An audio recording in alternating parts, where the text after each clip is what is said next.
আজকে দেখুন আমাদের গাছে কতগুলো কুমড়ো ফুল ফুটেছে। প্রত্যেক দিনই এভাবে 4-5টা করে ফোটে, কিন্তু ফল হয়েও শুকিয়ে যাচ্ছে।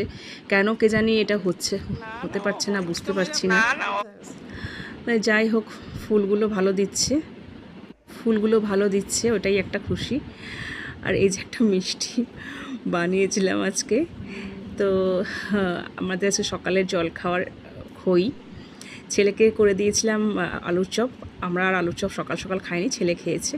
আর ঠাকুরকে দুপুরবেলা দিয়েছিলাম ভাত, কলা আলুর তরকারি, কাঁচা কলা আলুর তরকারি, আর কুমড়ো ফুলের বড়া।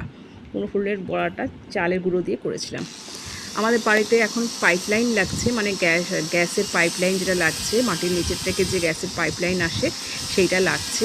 তাই আজকে রান্না করতে ভীষণ অসুবিধে হয়েছে মায়ের। আর এত কিছুর পরে প্রচণ্ড ধুলো ময়লা জমেছিল। আর এখানে আজকে দেখুন আমাদের যে মানে ছকটায় কত পুলিশ, রীতিমতো পুলিশে ভর্তি। কারণ দুর্গাপুজোর ভাসানে একটা খুব মানে মর্মান্তিক একটা মৃত্যু হয়েছে, হিন্দু মুসলমানের ঝগড়া হয়েছে, তাই প্রচুর পুলিশ মোতায়েন করে দিয়েছে ছেলেকে আনতে যাওয়ার সময়, তাই দেখলাম।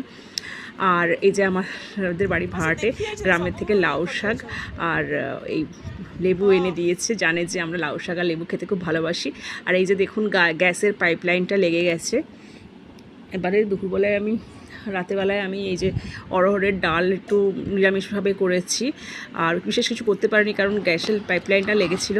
আর আজ নিচের বাড়িতে ভাইফোঁটার খাওয়া দাওয়া ছিল, তাই আমাদের চিংড়ি, মাটন, চাটনি এসব দিয়ে গেছে আমাদের ভাড়াটে বাড়ি থেকে, জমি এগুলো খাওয়া হলো।